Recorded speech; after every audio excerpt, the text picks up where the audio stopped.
अपने ड्रामे पर जिसे हम ओन करते हैं तनकीद भी की जा सकती है और इसकी इस्लाह के लिए इसकी खामियों की निशानदेही भी हो सकती है। लेकिन अब पाकिस्तान का ड्रामा पाकिस्तान के अदब से माखूज किया जाने लगा था। इसकी जड़ें कहीं ना कहीं हमारी सकाफत, हमारे रस्म व रिवाज, हमारे तमद्दुन, हमारी अक़दार से मिलती हैं। कहीं ना कहीं इसका लेन देन हमारी तारीख से भी है।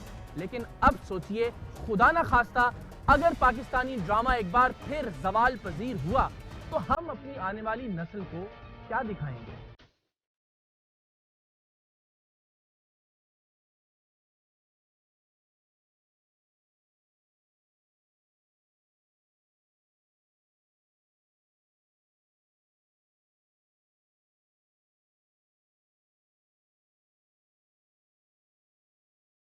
इस वक्त आप मुतमईन हैं पाकिस्तान के ड्रामा की परफॉर्मेंस किसी हद तक, नॉट 100%, लेकिन किसी हद तक मैं ज़रूर मुतमईन हूँ कि अच्छा खासा काम हुआ है, अच्छा खासा आगे गया है मामला।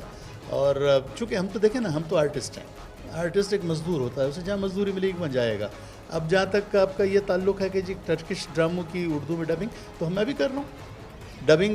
डबिंग मेरी आवाज़ अच्छी लगती है, किसी एक्टर पे फिट आती है वहाँ के, और वो मुझे बुलाते हैं इज़्ज़त व एहतराम के साथ, मेरे मन चाहे पैसे मुझे देते हैं, तो क्यों नहीं करूँगा। बादलों में किसी घर सा है, इश्क बिन मांगे मिल जाए तो कहीं रूठे मुकद्दर सा है। हम ये 100% दे रहे हैं, जिस वजह से आज आपका ड्रामा आपकी पहचान है। आप इस मुल्क से बाहर निकलिए, आपसे कोई ये नहीं पूछता, वो कहता है कि यार कुछ सीख लाए हो पाकिस्तान से। पाकिस्तान से बाहर रहने वाला कहता है कि यार मेरी प्राइड है। बड़े शौक से दिखाते हैं आप इंडियंस को और किसी और को, यार ये मेरा ड्रामा देखो। अस्सलाम वालेकुम सर। तुम्हारी शक्ल बदबुद्दीन से मिलती है। सर आपने मुझे पहचान लिया सर, मैं अपनी खुशी का इजहार कैसे करूं सर? से तारू शुरू, बैठ जाओ। सनिया खाला, सोने की एक्सपायरी डेट नहीं होती। गाँव की तो होती है ना। टू बी ऑनेस्ट, हम लोग अभी उस वहाँ तक नहीं पहुँचे जहाँ तक बाकी जो ममालिक हैं एंटरटेनमेंट के हवाले से पहुँच गए, लेकिन ग्रेजुअली हम लोग पहुँच जाएंगे। We are doing very good, बहुत अच्छा काम हो रहा है, हर किस्म का काम हो रहा है, टेक्निकली इम्प्रूव हो रहा है, ग्रो कर रहा है टाइम के साथ।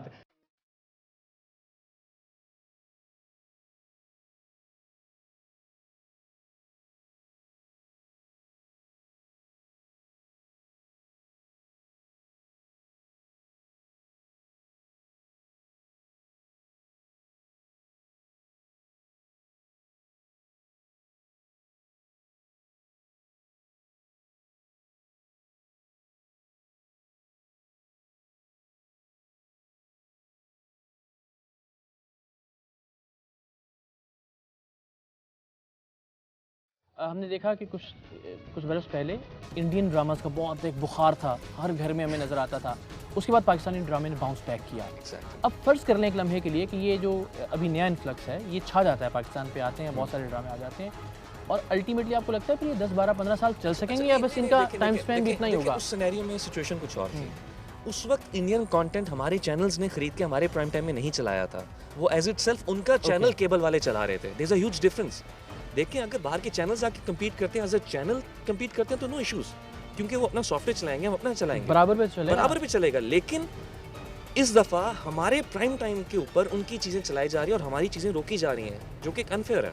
मैं नेबरिंग कंट्री की बात करता हूँ कि वहाँ पे आपका कंटेंट किसी भी तरह अलाउड नहीं है, ना वो डीवीडीज़ पे वहाँ जा सकता है, ना वो किसी चैनल पे चला सकते हैं, और ना हमारे चैनल वाला अलाउड, ना वो खरीद के ना हमारे चैनल वहाँ जा सकते हैं।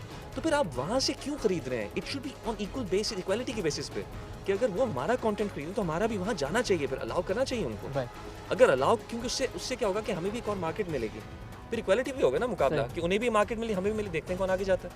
And I am damn sure कि हमारी इंडस्ट्री बहुत स्ट्रांग है अजीब उसकी रुखसती, मेरी रूह तन से जुदा करे। मामा काश मैं आपकी बेटी ना होती, बेटा होती। मेरी कायनात, मेरी खुशी।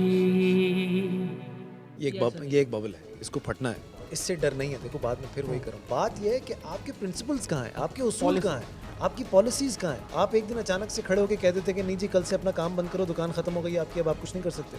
हम एक प्रोसेस से गुजर रहे हैं, इस प्रोसेस, और मेरे ख्याल से ये वाहिद इंडस्ट्री है सो कॉल्ड, जिसे हम इंडस्ट्री कहते हैं, हमारी गवर्नमेंट तो अभी भी नहीं मानती, लेकिन ये वाहिद इंडस्ट्री है जो कि फ्लरिश कर रही है, तो उसे करने तो दो, ग्रो तो करने दो, एंड वी प्रूव्ड इट। तो आप उसको प्लीज़ आगे बढ़ने दें, उसको यहीं ब्रेक लगा देंगे तो जो पीछे एक खेप है ना, वो बहुत डिसअपॉइंट होगी और वो शायद कहीं और चली जाए या शायद इस काम को छोड़ दे। बेटे की ख्वाहिश करते करते 4 बेटियां, अब तो समझ जाओ मुराद, उस लड़की से बेटे की उम्मीद रखना बेवकूफ़ी है। जिसकी माँ ने सिर्फ बेटियां पैदा की हों, वो औरत तुम्हें बेटा कैसे दे सकती? तो फिर क्या करूँ मैं? दूसरी शादी।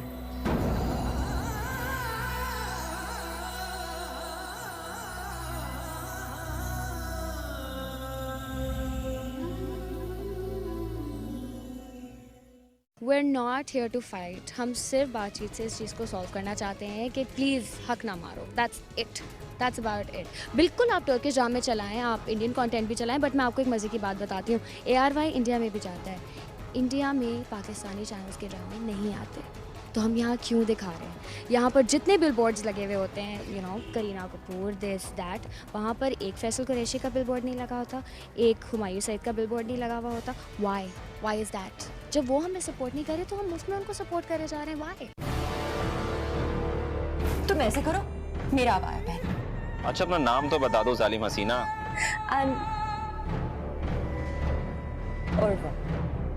और बात सुन, कौन है तू?